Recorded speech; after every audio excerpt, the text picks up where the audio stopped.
ஓம் சாந்தி. March 22, 2025. காலை முரளி பாப்தாதா மதுபன். சாராம்சம். இனிய குழந்தைகளே, உங்கள் பரலோக தந்தை உங்களுக்காக உருவாக்குகின்ற உலக அதிசயமான ஸ்வர்க்கத்தின் அதிபதிகள் ஆகுகின்றீர்கள் என்ற போதையை நீங்கள் கொண்டிருக்க வேண்டும். கேள்வி: தந்தையின் சகவாசத்தில் இருப்பதால் நீங்கள் என்ன பேறுகளை பெறுகின்றீர்கள்?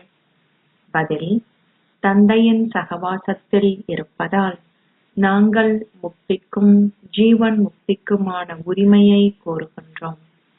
தந்தையின் சகவாசம் எங்களை அக்கறைக்கு அழைத்து செல்கின்றது. பாபா எங்களை தனக்கு உரியவர்களாக ஆக்கி எங்களை ஆஸ்திகர்களாகவும் திரிகாலதரிசிகளாகவும், அதாவது முக்காலத்தையும் அறிந்தவர்கள் ஆக்குகின்றார். நாங்கள் படைப்பவரையும் படைப்பின் ஆரம்பம், மத்தி, இறுதியையும் அறிந்து கொள்கின்றோம்.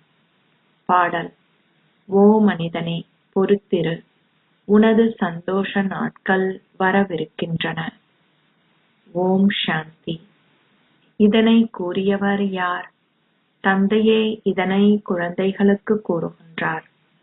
குழந்தைகள் அனைவரும் சந்தோஷமற்றும் பொறுமையற்றும் இருப்பதால் தந்தை இதனை குழந்தைகள் அனைவருக்கும் கூற வேண்டியுள்ளது. அவர்கள் தந்தையை நினைவு செய்து கூறுகின்றார்கள், வாருங்கள், வந்து எங்களை துன்பத்திலிருந்து விடுவித்து சந்தோஷத்திற்கான பாதையை காட்டுங்கள். தாங்கள் மிகவும் சந்தோஷமாக இருந்தோம் என்பதை மனிதர்கள், குறிப்பாக பாரத மக்கள் மறந்துள்ளனர். பாரதம் மிகவும் பழமையான அற்புதமான இடமாகும். மக்கள் உலக அதிசயங்களை பற்றி கூறுகின்றார்கள். இங்கே ராவண ராஜ்யத்தில் அவர்கள் 7 அதிசயங்களை பற்றி கூறுகின்றார்கள். அவை பௌதீகமான அதிசயங்கள். அவை துன்பத்தை கொடுக்கும் மாயையின் அதிசயங்களாகும் என தந்தை விளங்கப்படுத்துகின்றார். தந்தையாகிய ராமரின் அற்புதமே ஸ்வர்க்கமாகும். அதுவே உலக அதிசயம். ஸ்வர்க்கமாக இருந்த பாரதமே வைரம் போன்றிருந்தது. அது தேவர்களின் ராஜ்யம். பாரத மக்கள் இவை அனைத்தையும் மறந்துவிட்டார்கள். அவர்கள் தேவர்களின் சிலைகளுக்கு முன் சிரம் தாழ்த்தி வணங்குகின்றார்கள். ஆனாலும் தாங்கள் வழிபாடு செய்பவர்களின் சுயசரிதையை ஏனும் அவர்கள் தெரிந்திருக்க வேண்டும். நீங்கள் இங்கே பரலோக தந்தையிடம் வந்திருக்கின்றீர்கள் என எல்லையற்ற தந்தை இங்கு அமர்ந்திருந்து விளங்கப்படுத்துகின்றார். பரலோக தந்தையே ஸ்வர்க்கத்தை ஸ்தாபிக்கின்றார். எந்த மனிதர்களாலும் இந்த பணியை செய்ய முடியாது. பாபா இவருக்கு பிரம்மாவுக்கு கூறுகின்றார், ஹே பழைய தமோபிரதான ஸ்ரீ கிருஷ்ணருடைய ஆத்மாவே, உங்கள் சொந்த பிறவிகளை நீங்கள் அறியாமல் இருக்கின்றீர்கள். நீங்கள் ஸ்ரீ கிருஷ்ணராக இருந்தபோது சதோ பிரதானாக இருந்தீர்கள். இப்போது 84 பிறவிகளையும் எடுத்ததால் நீங்கள் தமோபிரதான் ஆகிவிட்டீர்கள். உங்களுக்கு பல வித்தியாசமான பெயர்கள் கொடுக்கப்பட்டன. இப்போது உங்களுக்கு பிரம்மா என்ற பெயர் கொடுக்கப்பட்டுள்ளது. பிரம்மா விஷ்ணு ஆகுகின்றார், அதாவது ஸ்ரீ கிருஷ்ணர் ஆகுகின்றார். அது ஒரே விஷயமாகும். பிரம்மா விஷ்ணு ஆகுகின்றார், விஷ்ணு பிரம்மா ஆகுகின்றார். பிரம்மாவின் வாய்வழி தோன்றல்களாகிய குழந்தைகளே பிராமணர்கள். பின்னர் தேவர்கள் ஆகுகின்றனர். அந்த தேவர்கள் பின்னர் சூத்திரர்கள் ஆகுகின்றனர். இப்போது நீங்கள் பிராமணர்கள் ஆகியுள்ளீர்கள். இப்போது தந்தை இங்கே அமர்ந்திருந்து இவை அனைத்தையும் கடவுளின் வாசகங்கள் என குழந்தைகளாகிய உங்களுக்கு விளங்கப்படுத்துகின்றார். நீங்கள் மாணவர்கள். ஆகவே நீங்கள் மிகவும் சந்தோஷமாக இருக்க வேண்டும். எனினும் அந்தளவு சந்தோஷம் உங்களுக்கு இல்லை. செல்வந்தர்கள் தங்களின் செல்வத்தை இட்டு போதை கொண்டிருப்பதால் மிகவும் சந்தோஷத்தில் திளைத்திருக்கிறார்கள். இங்கே நீங்கள் கடவுளின் குழந்தைகள் ஆகிவிட்ட போதிலும் நீங்கள் அந்தளவிற்கு சந்தோஷமாக இருப்பதில்லை. தாம் கள்ளுபுத்தி உடையவர்கள் என்பதை அவர்கள் புரிந்து கொள்வதில்லை. அவர்களுடைய பாக்கியத்தில் அது இல்லையாயின் அவர்கள் ஞானத்தை கிரகிக்க மாட்டார்கள். இப்போது தந்தை உங்களை ஆலயத்தில் வீற்றிருப்பதற்கு தகுதி வாய்ந்தவர்கள் ஆக்குகின்றார். ஆயினும் மாயையின் சகவாசமும் குறைந்ததல்ல. நல்ல சகவாசம் அக்கறைக்கு எடுத்துச் செல்லும், தீய சகவாசம் மூழ்கடிக்கும் என்றும் பாடப்பட்டிருக்கின்றது. தந்தையின் சகவாசம் உங்களை முக்திக்கும் ஜீவன் முக்திக்கும் கொண்டு செல்லும். பின்பு ராவணனின் தீய சகவாசம் உங்களை சீரழிந்த நிலைக்கு கொண்டு செல்லுகின்றது. 5 விகாரங்களின் சகவாசமும் உள்ளது. பக்தி மார்க்கத்தில் அவர்கள் அதனை சத்தியத்தின் சகவாசம், சத் சங்கம் என கூறினாலும் அவர்கள் தொடர்ந்தும் ஏணியில் இறங்கி கீழே வருகின்றார்கள். ஏணியில் இருப்பவர்கள் தள்ளாடினால் அவர் நிச்சயமாக கீழே விழுந்து விடுவார். பாபாவே அனைவருக்கும் சர்க்கதி அருள்பவர். எவராக இருந்தாலும் கடவுளை மேலேயே சுட்டி காட்டுகின்றார்கள். இப்பொழுது தந்தையை தவிர வேறு எவரால் அவரது அறிமுகத்தை குழந்தைகளுக்கு கொடுக்க முடியும்? தந்தையே தனது அறிமுகத்தை குழந்தைகளுக்கு கொடுக்கின்றார். அவர் குழந்தைகளை தனக்குரியவர்களாக்கி அவர்களுக்கு உலகின் ஆரம்பம், மத்தி, இறுதியின் ஞானத்தையும் கொடுக்கின்றார். தந்தை கூறுகின்றார், நான் வந்து உங்களை ஆஸ்திகர்களாக ஆக்குவதுடன் உங்களை திரிகாலதரிசிகளாகவும் ஆக்குகின்றேன். இது நாடகமாகும். சாதுக்களுக்கும் புனிதர்களுக்கும் இது தெரியாது. ஏனைய நாடகங்கள் எல்லைக்கு உட்பட்டவை. ஆனால் இந்த நாடகமோ எல்லையற்றது. இந்த எல்லையற்ற நாடகத்தில் நாங்கள் அதிகளவு சந்தோஷத்தையும் அதிகளவு துன்பத்தையும் பார்க்கின்றோம். இந்த நாடகத்தில் கிருஷ்ணருக்கும் கிறிஸ்துவர்களுக்கும் இடையில் என்ன கணக்கு உள்ளதென பாருங்கள். அவர்கள் யுத்தம் செய்து பாரத ராஜ்யத்தை கைப்பற்றினார்கள். எனினும் நீங்கள் யுத்தம் செய்வதில்லை. அவர்கள் தங்களுக்குள் யுத்தம் செய்யும் போது நீங்கள் ராஜ்யத்தை பெறுகின்றீர்கள். இது நாடகத்தில் நிச்சயிக்கப்பட்டுள்ளது. எவரும் இந்த விஷயங்களை அறியவில்லை. ஞானக்கடலான ஒரேயொரு தந்தையே உங்களுக்கு ஞானத்தை கொடுக்கின்றார். அவர் அனைவருக்கும் சத்கதியை அருள்கின்றார். பாரதத்தில் தேவர்களின் ராஜ்யம் இருந்த காலத்தில் நீங்கள் சத்கதி அடைந்திருந்தீர்கள். ஏனைய ஆத்மாக்கள் அனைவரும் முக்தி தாமத்தில் இருந்தார்கள். பாரதம் தங்கமயமாக இருந்தது. நீங்கள் அங்கே ஆட்சி செய்தீர்கள். சத்திய யுகம் சூரியவம்ச ராஜ்யமாக இருந்தது. நீங்கள் இப்போது சத்திய நாராயணனின் கதையை செவிமடுக்கிறீர்கள். இது சாதாரண மனிதனிலிருந்து நாராயணனாக மாறுகின்ற கதையாகும். இதனை பெரிய எழுத்துக்களில் எழுதுங்கள். உண்மையான கீதையின் மூலம் பாரதம் பவுன் பெறுமதியுள்ள சத்திய பூமி ஆகுகின்றது. தந்தை வந்து உண்மையான கீதையை கூறுகின்றார். அவர் உங்களுக்கு இலகு ராஜயோகத்தை கற்பிக்கின்றார். அதனால் நீங்கள் பவுன் பெறுமதி உள்ளவர்கள் ஆகுகின்றீர்கள். பாபா அத்தகைய பல சிறு கதைகளை விளங்கப்படுத்துகின்றார். எனினும் சில குழந்தைகள் சரீர உணர்வினால் இதனை மறந்து விடுகின்றார்கள். அவர்கள் ஆத்ம உணர்வுடையவர்கள் ஆகும்போது அவர்களால் இந்த ஞானத்தையும் கிரகிக்க முடியும்.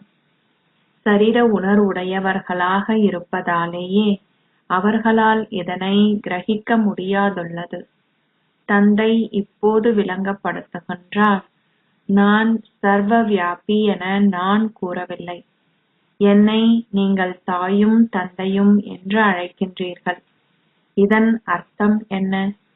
உங்கள் கருணையினால் நாங்கள் பெரும் சந்தோஷத்தை பெறுகின்றோம் என நீங்கள் பாடுகின்றீர்கள்.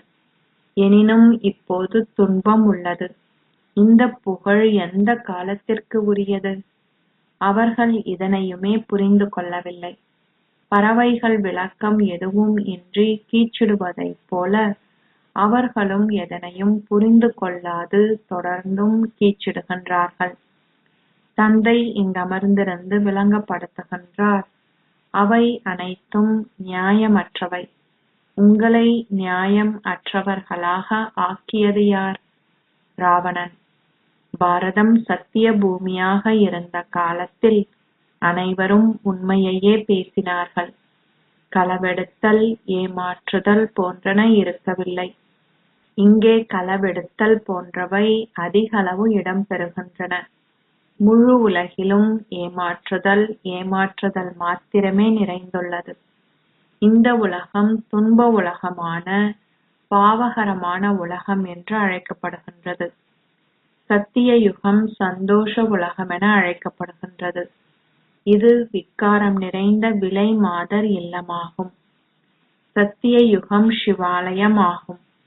தந்தை இங்கே அமர்ந்திருந்து மிகவும் தெளிவாக உங்களுக்கு விளங்கப்படுத்துகின்றார். பிரம்மா குமாரிகள் உலக ஆன்மீக பல்கலைக்கழகம் என்னும் பெயர் மிகவும் நல்லது. இப்போது தந்தை வந்து உங்களை விவேகமானவர்கள் ஆக்குகின்றார். அவர் கூறுகின்றார், இந்த விகாரங்களை வென்று உலகை வென்றவர்கள் ஆகுங்கள். காமமே உங்கள் கொடிய எதிரியாகும். இதனாலேயே குழந்தைகள் அழைக்கின்றார்கள், வந்து எங்களை தேவ தேவியர்கள் ஆக்குங்கள். குழந்தைகளாகிய நீங்கள் மாத்திரமே தந்தையின் சரியான புகழை அறிவீர்கள். மக்கள் தந்தையையோ அல்லது அவருடைய புகழையோ அறியவில்லை. அவர் அன்பு கடல் என்பதை நீங்கள் அறிவீர்கள். இந்த ஞானம் அனைத்தையும் தந்தை குழந்தைகளாகிய உங்களுக்கு கூறுகின்றார்.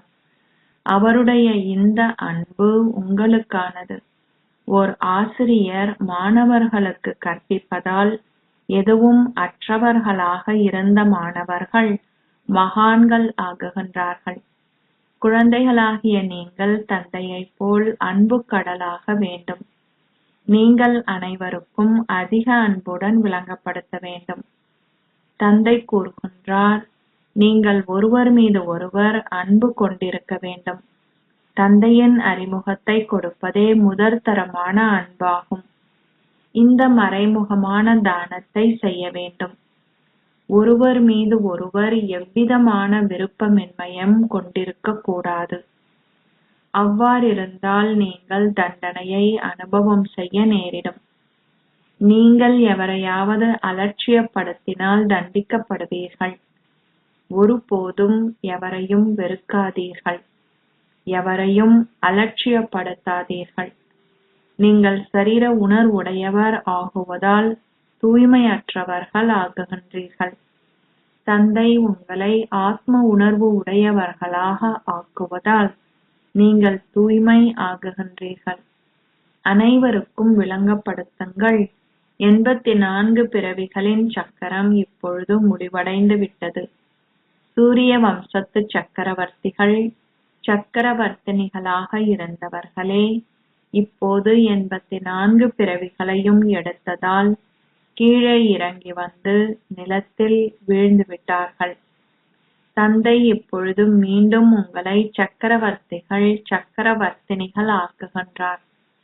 தந்தை கூறுகின்றார், சதா என்னை மாத்திரம் நினைவு செய்யுங்கள். நீங்கள் தூய்மை ஆகுவீர்கள். குழந்தைகளாகிய நீங்கள் கருணை உள்ளவர்கள் ஆகி நாள் முழுவதும் சேவையை பற்றி சிந்திக்க வேண்டும். தந்தை தொடர்ந்தும் வழிகாட்டல்களை கொடுக்கின்றார்.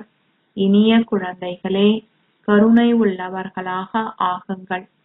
அப்போது உங்களால் சந்தோஷம் அற்றிருக்கும் ஆத்மாக்களை சந்தோஷமானவர்கள் ஆக்க முடியும். நீங்கள் அவர்களுக்கு மிகவும் சுருக்கமான கடிதங்களை எழுத வேண்டும். தந்தை கூறுகின்றார், என்னையும் உங்கள் ஆஸ்தியையும் நினைவு செய்யுங்கள். ஒரேயொரு சிவபாபா மாத்திரமே புகழப்படுகின்றார். மக்கள் தந்தையின் புகழை ஏனும் அறியவில்லை.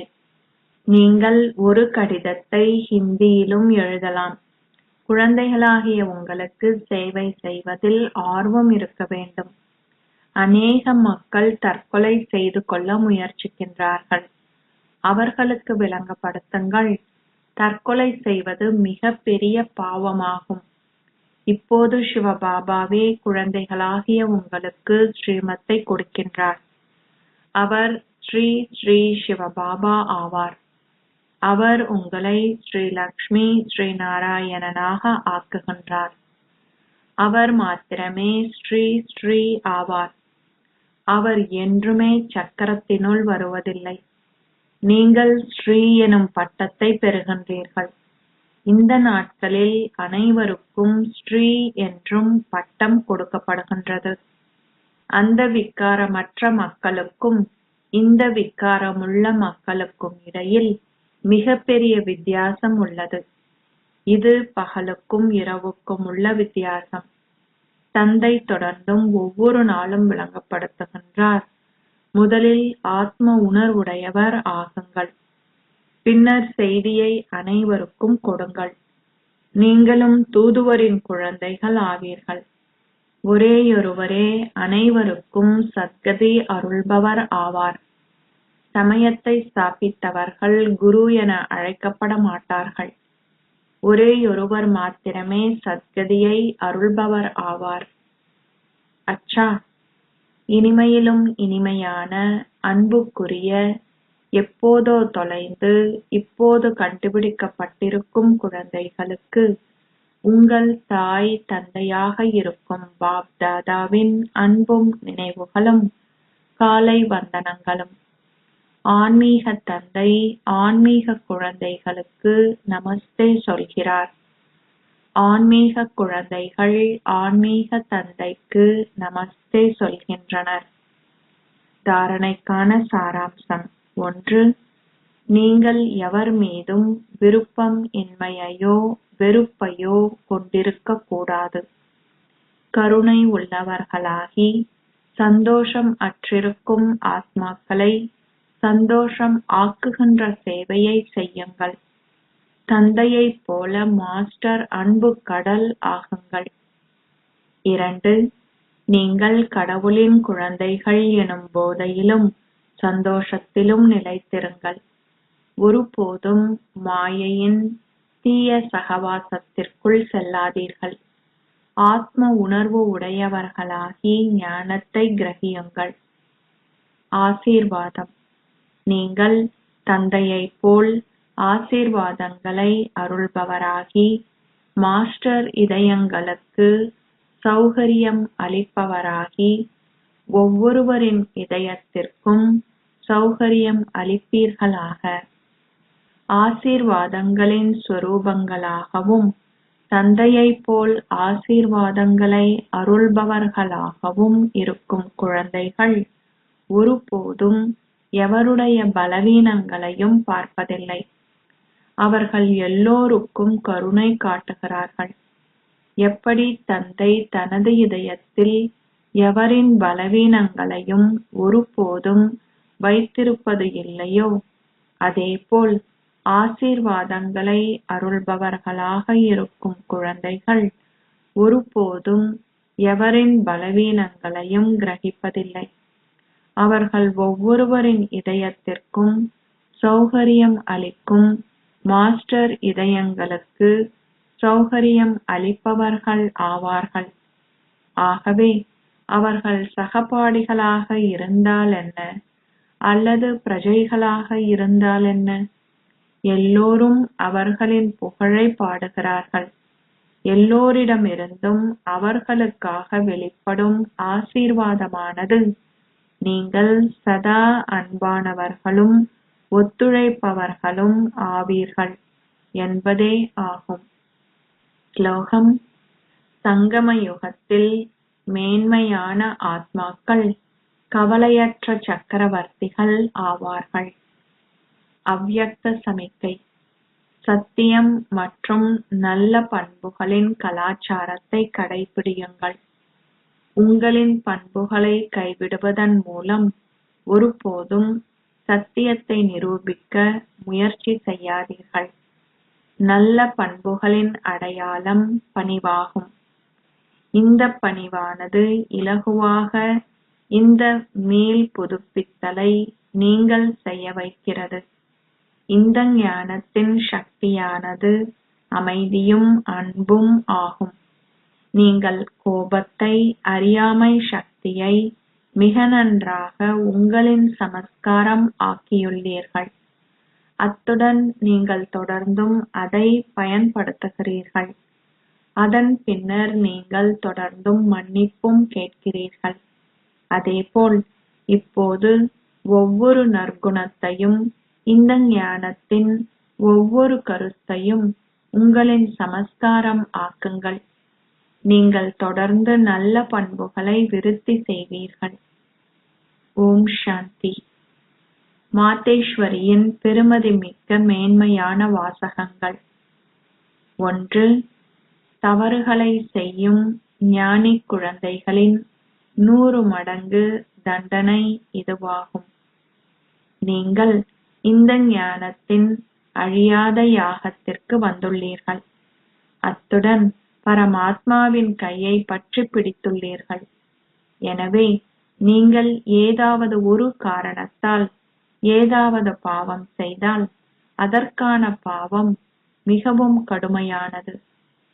எப்படி இந்த ஞானத்தை கற்பதனால் உங்களுக்கு 100% நன்மை கிடைக்கிறதோ, அதேபோல் ஞானத்தை கற்ற பின்னர் நீங்கள் ஒரு தவறை செய்தால் அப்போது 100 மடங்கு தண்டனை கிடைக்கும். அதனால் நீங்கள் மிகவும் எச்சரிக்கையாக இருக்க வேண்டும். நீங்கள் தொடர்ந்து தவறுகளை செய்தால் பலவீனமாகிவிடுவீர்கள். ஆகவே தொடர்ந்து உங்களின் சிறிய மற்றும் பெரிய தவறுகளை கண்காணியுங்கள். எதிர்காலத்தில் கவனமாக இருந்து தொடர்ந்து முன்னேறுங்கள். பாருங்கள், விவேகமான மகத்தான ஒருவர் தவறாக எதையும் செய்தால் அவருக்கு கடும் தண்டனை கிடைக்கும். ஆனால் ஏற்கனவே விழுந்துவிட்ட ஒருவர் ஏதாவது தவறு செய்தால் அவருக்கு அந்தளவு தண்டனை கிடைக்காது. நீங்கள் இப்போது கடவுளின் குழந்தைகள் என்று அழைக்கப்படுகிறீர்கள். எனவே நீங்கள் பல தெய்வீக குணங்களை கிரகிக்க வேண்டும். நீங்கள் உண்மையான தந்தையிடம் வந்துள்ளீர்கள். எனவே நீங்கள் நேர்மையாகவும் உண்மை நிறைந்தவர்களாகவும் இருக்க வேண்டும். 2. கடவுள் எப்படி ஜானி ஜனன்ஹார் எல்லாவற்றையும் அறிந்தவர் ஆகுகிறார்? கடவுள் ஜானி ஜனன்ஹார் என மக்கள் சொல்கிறார்கள். ஆனால் ஜானி ஜனன்ஹார் என்றால் எல்லோருடைய இதயத்திலும் இருப்பதை அறிவார் என்பதல்ல. ஆனால் அவர் உலகின் படைப்பின் ஆரம்பம், மத்தி, இறுதியை அறிவார். படைப்பவரான இறைவன் உலகை காப்பதுடன் அதை அழிப்பார் என்பதல்ல. அதன் அர்த்தம் என்னவென்றால், கடவுள் உலகை படைக்கிறார், அதை காக்கிறார், பின்னர் அதை அழிக்கிறார் என்பதாகும். ஆனால் அப்படி இருக்காது.